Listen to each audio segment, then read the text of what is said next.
All right, folks, it's time to get this live stream party started. Who's ready? Come on and join in. Jump on in. I want to talk with you for a few moments about a very real situation that's going on in a lot of Christians today, and that is on the topic of isolation. Isolation. We're going to talk about it. I'm going to show you a very short video. So if you'll give me a few minutes, I'm going to share some things with you that I believe will impact your life. It will turn some lives around, and it will save you from a lot of future problems and situations. I believe that without a shadow of a doubt. I'd love to have your comments. If you watch to the end, I'd love to see what you have to say. And I would love for you to share those thoughts with us. A few days ago, I made a graphic and I posted it on social media. And a lot of people just seemed to be jumping on it, tearing it up in a good way. And that's a good positive thing. And it reads as thus, you can see it on here now, the first sign of a spiritual attack. Now folks, this is Christianity 101. And it's funny how sometimes we seem to lose track of the most simple things. We need to keep on top of this. The first sign of spiritual attack is isolation. And this came to me in a time of prayer, and I've always stood by this. And so I added to this, don't allow the devil to separate you from those who cover you. Don't overestimate yourself. And don't underestimate your adversary. Now, what I want to do is I want to take you on a little quick journey, and let's get some spiritual aspect to this. The scripture tells us in 1 Peter chapter 5, verse 8, be sober, be vigilant, because your adversary, the devil, walks about like a roaring lion, seeking whom he may devour. I think the King James says he's going about as a roaring lion. He is not a lion, but he is utilizing the tactics of a lion. So what I did in this is I started studying some things about lions, and I found out some aspects of what they do. So I want to show you a very short video, but I want to walk you through this. Now, as we go into the video, I'm going to have the information for copyright information or aspects of it. It's off YouTube. I'll have the link in the top left corner. You can just search what I give you in the top corner. But I'm going to walk you through this, and I'm going to kind of give you some commentary as we go through it, okay? So follow along with me here, and let's watch and let's glean as it is in the natural, so it is in the spirit. So if the enemy is as a lion, how he attacks, then let's watch what these lions do, and let's see what we can learn from it. All right, so Mr. or Miss Lion here, Lioness, is coming up. Now look, there is a whole herd of big old wildebeest. Water buffalo, excuse me. And man, you would think that this lion would go after the one that the whole pride is going to be able to eat on. But look what she does. She separates a mother and her child.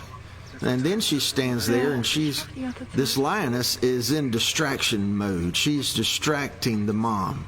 All right, and here comes another lioness that's going to group up the problems, the cares of life, distracting her. All right, but I want you to keep watching on the video. Lo and behold, watch behind her. Now I know nobody else apart from me has ever had any distractions in life, but watch what happens when she sees the other lioness. Watch, it's the one that came up behind her that grabs the calf and runs off with it. Listen, folks, we need to understand with distraction, one of the things we may think is the problem is not the real problem. The enemy is trying to isolate you and get you separated. But hold on, here comes the Calvary. Oh, my goodness. Isn't this just a beautiful thing right here, that the Calvary is coming on the scene to save the day. Mm-hmm. The young one was taken with a lion. And there we go. There's a Now, big lion now. Come on. what can we learn from this? Isolation, folks, in its deepest form, is meant to remove us from those that love us, those that care for us, and those that have the strength and the ability to keep us from harm. Now, the devil doesn't like that, and one of the things he's going to try to do is he's going to try his best to get you mad, hurt, irritated, frustrated, in rebellion, losing trust. He wants to separate you. Now, what can we do to stand against isolation? Number one is, folks, you've got to be in church. You've got to be a part of a church family. Now, church families are not perfect. A faith family is not perfect. Your pastors and leaders are not going to be perfect. But listen to me.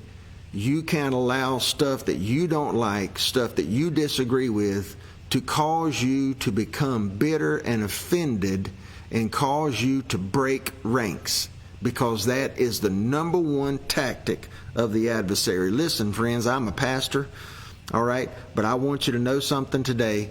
Your pastor is the shepherd of your soul, and he or she is going to give an account to God one day of how they watched over you, but you are also going to have to give an account as to how you submitted to that pastoral authority. Now, I understand that word submission is not a pretty word nowadays, but folks, listen, if you remember back to the story of the video there, that hero buffalo came in and saved the day. And listen, if you're isolated, if you're cut off, if you've broken a relationship with those that have watch over your soul, you're in a dangerous place. You need to be careful of that. The second thing is, when it comes to isolation, you need to be careful who you hang with. Don't group with people who have the same gripe as you. Now, I know you're not going to have a lot of pastors that will say that, so I'm going to go ahead and say it for a lot of your pastors. Don't group with the same people who have the same gripe about your church or your leadership that you do, because chances are is you are not keeping one another from a diabolical assault. What you're doing is you're licking one another's wounds, and you're nursing and rehearsing the stuff that you disagree with. You find that in the Bible and show it to me, and I will come on here and I'll retract what I'm saying right now. But I can show you quite the contrary, folks. Listen, we need to be careful of offenses and bitterness. In my capacity as a pastor and a mentor to other pastors, I've had a number of phone calls in the last weeks and months of pastors in tears, weeping. One young man had to stop the conversation because he was weeping so bitterly over somebody that the enemy had separated, that he loved, from their church because of isolation. Folks, don't allow that to happen. All right? Listen, I would also highly recommend this book, The Bait of Satan by John Bevere. All right? There's so much you can glean from this book. And friends, trust me. Keep your eyes on Jesus. Stay a part of a faith family. Keep your shepherd close to your heart. And don't allow the enemy to come in and drive wedges between you. Don't allow family relationships or obstacles or distractions in life to get your focus off of what God is wanting to do in and through your life, and what He wants to do in and through you through a local faith family. Listen now, your life, your destiny, and possibly even where you spend eternity may well be set on how you handle the enemy's attempts to isolate you.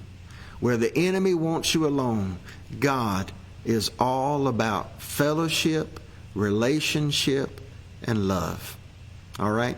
I love you. I'm going to leave that with you. And I just encourage you today to be strong in the Lord and in the power of His might. And that's it. God bless.